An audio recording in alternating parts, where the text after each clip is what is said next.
Hello, welcome back to the RC Pilot's Log. My name's Rob. As usual, it's been far too long since my last video, so I thought it was time to give you an update on my Balsa USA Citabria Aerobatic Pro build. And as you can see, it is coming along. I've started the covering, the stabilisers and tail control surfaces on the tail are all done, and I've also covered the ailerons on the wing. There's a couple of areas I'm not too happy with, but I think once they're covered with the bits of trim and stickers, you're not going to notice. There's a little bit of a crease here, and there's just a couple of pieces where it's not quite perfect. But this is only the second time I've used covering film, and the first time I've ever used covering film as good quality and as expensive as this Aura cover is. I ended up buying 6 rolls, 4 red and 2 white of the Aura cover. There's about 2 meters per roll, and they're kind of, I think, 60 centimeters ish wide. Which should be enough to cover the plane. If it's not, I'll obviously have to buy more. I'm not going to leave it half finished. But hopefully, fingers crossed, that's enough, because it's a fair amount of money invested in the covering. Again, which is why I'm going really slowly on the covering, because I don't want to make a mistake, because every mistake and every offcut that's wrong is 50p or £1 or £5, depending on the size of it. So mistakes get costly. And also I want it to look the best I can. I'll run through the control snakes for the elevator and rudder. They're all glued in place, and I've added in some filler pieces around the exit holes of the tubes so that can be covered quite nicely. Before I have tested all the control surfaces and have it assembled so that I'm sure everything will work now that it's covered. And of course the braces for the tail are soldered one end and have a clevis on the other end, and there's 2 that go underneath, and they're all nicely installed. You can see on the underside here I've started installing the fuel tank, and the servos are installed for the aileron, for the elevator, rudder and the throttle, and I've run the throttle wire all the way through the firewall through to the throttle. Just see it in there. And that works really nicely. I did post a clip of that on my Instagram channel. I did notice that I had the landing gear installed the wrong way round. Referencing the build pictures, the angle of the landing gear goes towards the front of the airframe. I had it the other way round, which looked right to me but is not right according to the plan. So I've changed that around and just had to enlarge the rear holes very slightly because they were slightly off. At the moment the fuel tank is just velcroed in. It's just above the CG, slightly forward of the CG mark, which actually comes in line with this line across the brace here for the wing struts. So my plan is to balance it out with the fuel tank in this position. If I need it more nose heavy, I can move the fuel tank forward. All the balancing will be done with the fuel tank empty, obviously, so that when I'm out of fuel or the fuel level decreases, it doesn't become tail heavy. So hopefully that will all come to fruition, and it will be a nicely balanced model. I've painted, covered the whole of the inside of this bay with an epoxy coating resin to seal it against the fuel, in case there is a fuel spill from either any of the leaks or the fuel tank, and that should protect it and stop the wood getting saturated and coming apart at the joints. So that's coming along quite nicely. We're not far away from having a completed model. I'm waiting on some brackets for the wheel pants. They were proving very difficult to fit and align in the way that the manual talks about just lining them up and drilling a hole and tapping a screw through. So I've got some Sullivan wheel pant brackets coming that should make that nice and easy. In preparation for covering, I have done a little bit of filling along the seam between the turtle deck and the side of the fuselage, and you can see there that's filled in a few low spots. It's not going to be perfect, but as long as it's smooth, then the covering should look fine on there, and then again the same on the other side. I've also started some filler work on the belly pan. This will need quite a bit more work in order to fill in some of the gaps where my sheeting skills have been lacking. that piece there, it's quite a large gap, and that can be filled with some balsa quite easily, so I will do that. My concern is with this, when it's screwed onto the belly of the fuselage, it does pull the front and the rear down slightly. So I'll need to make sure that all the filling work and the covering I do is done with that on the fuselage, so that it doesn't deform or stretch when it's bolted down. But I'm not concerned about that. That's kind of one of the last things I'm going to do. So as I've said, I covered the ailerons as well in the aura cover, and they've come out very nicely indeed. Really pleased with those. They were the first thing I did, and I thought they were probably the smallest part and the easiest to do with all just right angles and folded corners. They came out lovely as well, so that's very nice.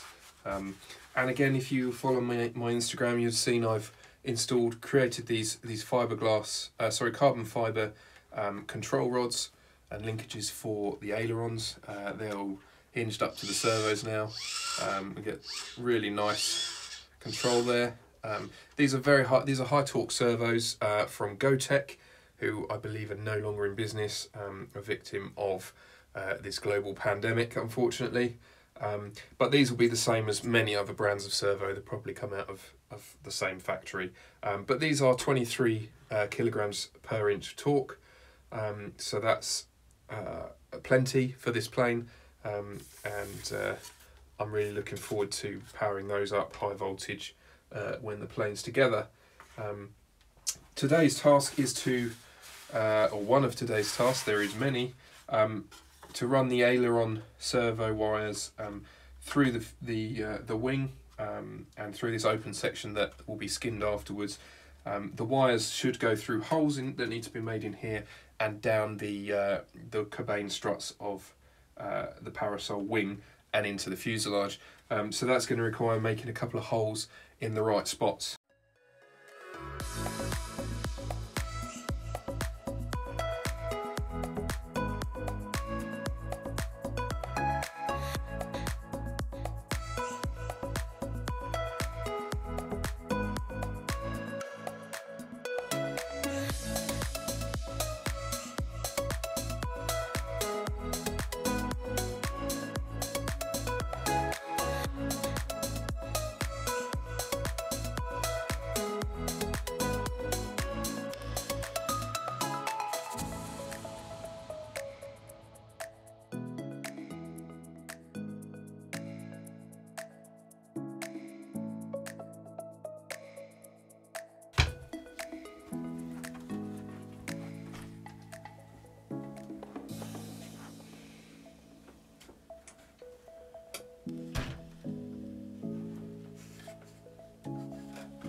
Okay, so I thought I'd just reference the build manual to see how, if there was an example, and on page 31 you can see here the aileron servo wires come through just in front of the rear cabane strut mounts, and where's that, the front?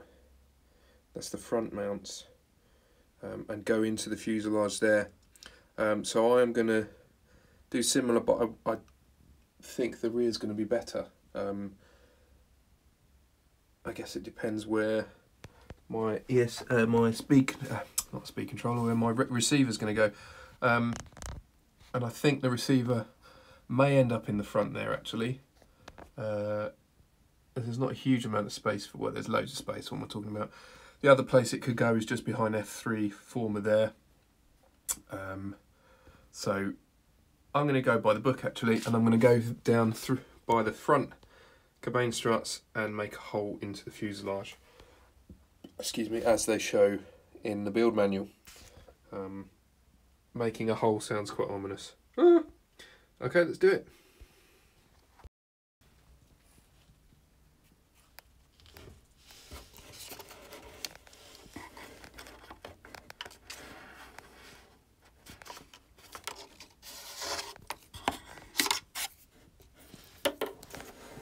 So I think we'll make a hole around here in the turtle deck into the fuselage either side.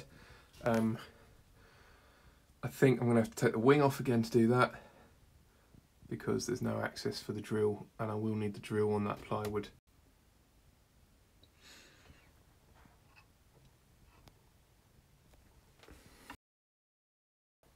Okay, so all the servo wires are now through, so we've got the BEC to channel 1, throttle channel 2, elevator, rudder, aileron 1, aileron 2, and then out to the switchable BEC for ignition. What I had to do was disconnect the aileron servo leads and pull them through, just widening the hole slightly here in order to get enough space on them to re-plug in the connector. So now I'm going to have to plug them back in, see if I can close that gap both sides.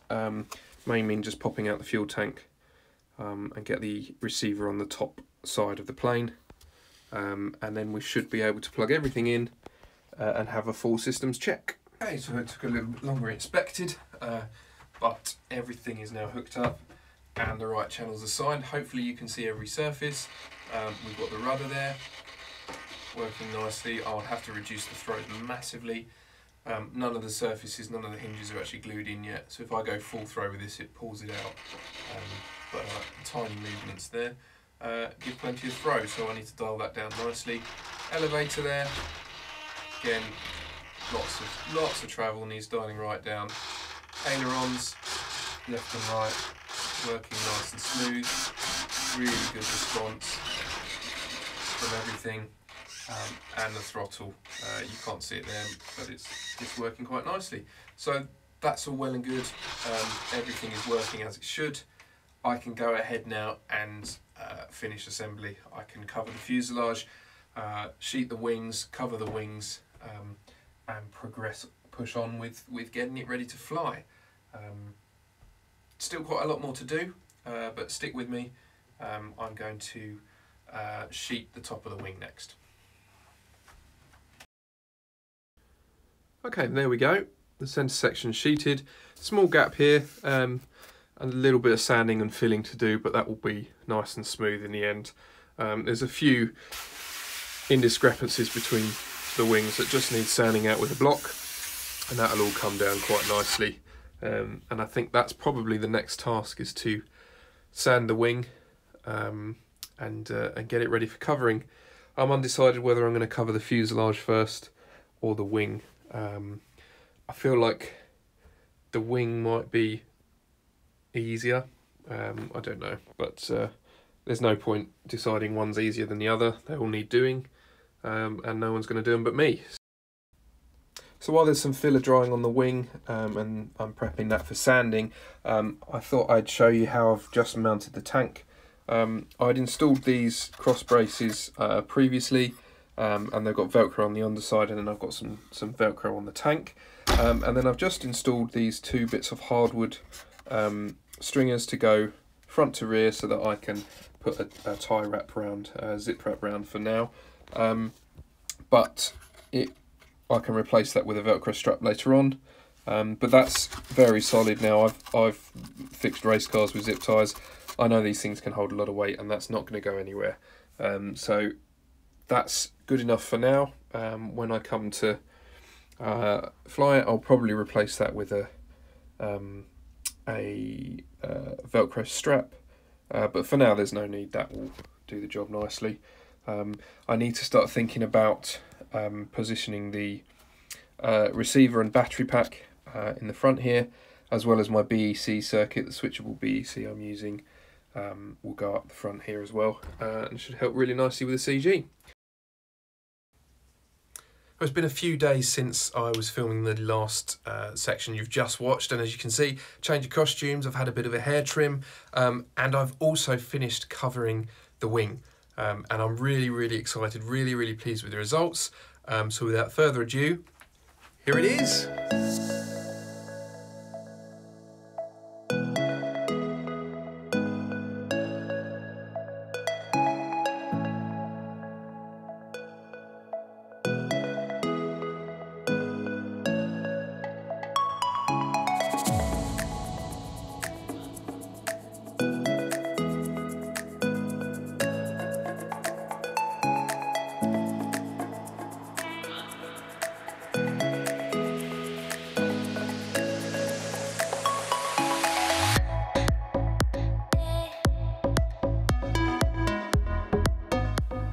fully covered in aura cover. I've done the sunburst stripes, or whatever they're called, and that mimics the replicates the full size, and is according to the plans. I can just about get the whole wing in shot here, maybe just. It's come out beautifully. The aura cover's so easy to work with. I'd not covered anything before. Sorry, I had covered one model before using some cheap Hobby King covering film, but nothing with compound curves. It was all straight square edges. I'm really, really pleased. This has come out brilliantly, and I'm very, very excited to get the plane finished now. The ailerons are glued in, hinges are glued and working beautifully, lovely and smooth. May need to adjust the servo horns depending on the throws, but I think there's going to be plenty. And the underside I've done with the stars according to the plans as well. And it's come out really, really nice. There's a few little areas, and I think there are on all models. I don't think you'll ever get them perfect. A couple of the stars aren't quite in the right position and they're slightly rotated, but once that's in the air, you're not going to see that. You won't notice that, and I think this has really come out nice. Were a few tricky bits. It was tricky to stretch and iron the film around the ends of the wing, but that's come out very nicely. The underside is red with white leading edge and white stars, and the top side is white with red stripes. I did make a mistake on the ailerons. You would have noticed a few videos ago that I'd covered those in red, completely in red. What I should have done is done them in white, because I've had to cover a large portion of them in white just to give the end of the red stripe, whereas if I'd done them red, I would just need to add, if I'd done them white, sorry, I'd just need to add a red triangle there. But all's well that ends well, and this has ended really, really well, so I'm really, really pleased with that. I can't say really, really enough. I'm really pleased. Really, really pleased. Well, thanks so much for watching this episode. I feel like it's been quite a disjointed episode. Not up to my usual commentary, I think, and usual standard. We'll see how it comes out in the edit. But lockdown's been quite tough for me, the last few months especially.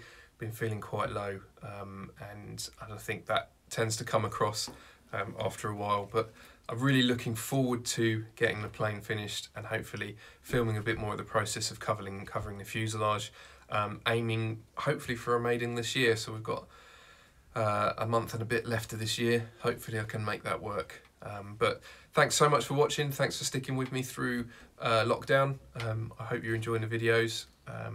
It's good to have a hobby like this, but we really need to get back to our social lives and socialising and seeing friends and enjoying life together. It's great having a hobby to pass the time, and building is a great way of doing that, and it's very solitary, but too much of that is a bad thing. So I need to see people. I'm looking forward to seeing people, but I'm also really looking forward to finishing this. So I hope you're all well, stay safe, and happy flying. Thanks a lot.